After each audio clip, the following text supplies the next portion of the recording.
ఆర్థికాభివృద్ధి లక్ష్యాలు. ఆర్థికాభివృద్ధి లక్షణాలను గురించి తెలుసుకున్నాం, నిర్వచనాలను గురించి తెలుసుకున్నాం. ఇప్పుడు ఆబ్జెక్టివ్స్ ఏమిటి? What are the objectives of economic development? ఆర్థికాభివృద్ధికి కొన్ని లక్ష్యాలు ఉన్నాయండి. జాతీయ ఆదాయ పెరుగుదలతో పాటు ప్రజల యొక్క జీవన ప్రమాణ స్థాయిని పెంచడానికి ఇది దోహదపడుతుంది. ఆర్థిక వ్యవస్థలో స్వయం సమృద్ధి, స్వాలంబనను సాధించటం దీని యొక్క మరి యొక్క లక్ష్యం. సామాజిక న్యాయమును సాధించటము కూడా దీని యొక్క లక్ష్యం. ఆర్థిక వ్యవస్థను ఆధునికీకరించటం, ఆర్థిక స్థిరత్వను సాధించటం, సమ్మిళిత వృద్ధిని సాధించటం ఆర్థికాభివృద్ధి యొక్క లక్ష్యాలు.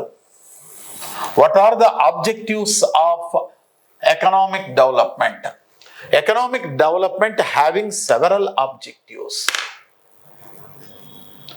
Always economic development work to achieve certain objectives. Then what is economic development? Economic development, the another main objective is to increase the national income and per capita income and increase the standard of living, to achieve the self-sufficiency and self-reliance in the economy. And another one is to achieve growth with social justice, to modernize the economy. ఆర్థిక స్థిరత్వం, to achieve the economic stability in the country. సమ్మిళిత వృద్ధిని సాధించటం. సమ్మిళిత వృద్ధి అంటే ఏమిటి?